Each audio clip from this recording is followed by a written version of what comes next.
back to the Base Indonesian Show, where we talk about a presidential election in one of the world's biggest third world country.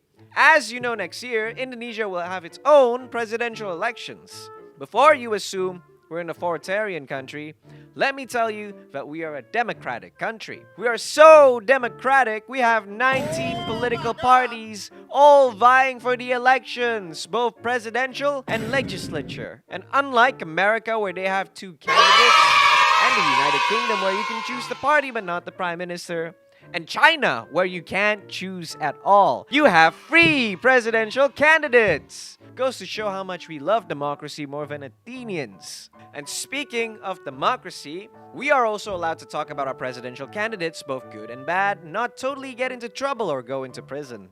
Unless they get offended, that is. So, buckle up for this CAPRES review as we start with the first dude. First is Prabowo Subianto. Prabowo is a strong candidate for the presidential mantle. A bit of background of Prabowo's history: he was a dashing young man who was the son of a minister back in Suharto's days. Prabowo has such a big brain that he got accepted into the University of Indonesia and the Indonesian Military Academy all at the same time, simultaneously. But he decided serving and dying for his country as the best path that he can walk in life. Prabowo quickly became a special forces operator in Indonesia called the Kopassus, or the Red Beret. And he was a veteran of the East Timor invasion in 1975. A military conflict where America told Indonesia to go invade the small country of Timor because they were afraid Timor would turn commie, where word has it, Indonesian soldiers there pretended to be Russian by using Soviet equipment so it would look like the Soviet Union was invading. I mean, who would realize Indonesians and Russians both look the same? He fought tooth and nail there, and there were rumors that he also lost his balls. But I don't really believe them. This man is the same man that proposed the base suggestion about Ukraine and Russia in international forum. He's definitely got balls. Flash forward, Prabowo was like the crown prince. He married Suharto's daughter and allegedly kidnapped a bunch of students who were a threat to society in 1998. Those are all rumors. I find it hard to believe. After the Reformation, Prabowo led the Gerindra party, a right-wing populist nationalist party with conservative elements that has a bird as its logo. If Homelander was Indonesian, Prabowo would be the guy. Prabowo ran against Jokowi in the 2014 elections and tried to spread a nationalist fervor by blaming everything on the people overseas. He lost that election and called it fraudulent, but he seems to got over it. As he ran again in 2019, being filled with a new sense of joy and euphoria, he got half naked and partied like it was a 1970s rock concert. Then, he lost again, because Jokowi was too OP, and that young people back then had Jokowi's back. Dude then admitted defeat and became the Ministry of Defense, a role more suitable for his liking. Now, Prabowo is an avid believer of the saying, the third time's a charm. So, he decided to run for president again, but this time with the backing of Jokowi, who had a work environment spat with Megawati, who backed another guy, despite Megawati being Jokowi's boss. And Jokowi is supposed to be the president right now. Goes to show how intricate Indonesia's politics are. Prabowo is now running on a platform of continuing Jokowi's policies of infrastructure and welfare, with his own flavor of nationalism. He probably wants Indonesia to be more active in foreign policy as well. But one thing's for sure, this guy cannot wait to get his hands on the presidency. And being accused of a number of human rights violations wouldn't stop any of that. For the next guy, we have the guy Megawati is backing, Ganjar Pranowo, aka Virgil from Devil May Cry. Ganjar is a people person. Personality database says that his MBTI is ENFJ, which is the most people person's personality ever. Not that I believe in that bullshit, but still. He is the governor of Central Java. I'm actually supposed to write something about Central Java, but I don't know.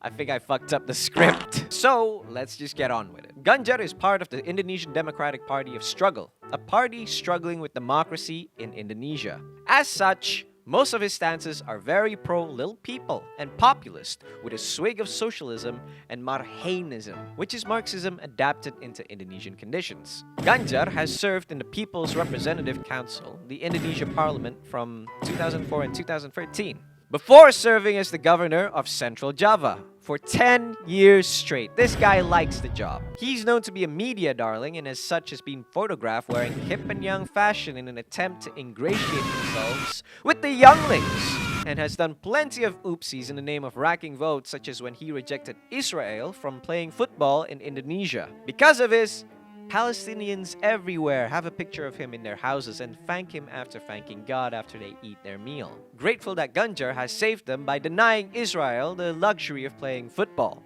Ganjar is also pretty down to earth. He's a cool guy that likes to hang out with the little people and presents himself as your average cool uncle that likes to hang out at the evenings and send you the baddest porn vids. If there's any great porn videos, you can count on Ganjar for his recommendations. All in all, a lot of people like Ganjar but are annoyed that he can be a slave to the PR. They are also definitely afraid of his backer, Megawati, who is the chairwoman of the Indonesia's Democratic Party of Struggle, a big red party that controls a lot of things in Indonesia. So, vote this guy if you want our country to be as mighty and absolute as China. Lastly, we have Senator Armstrong.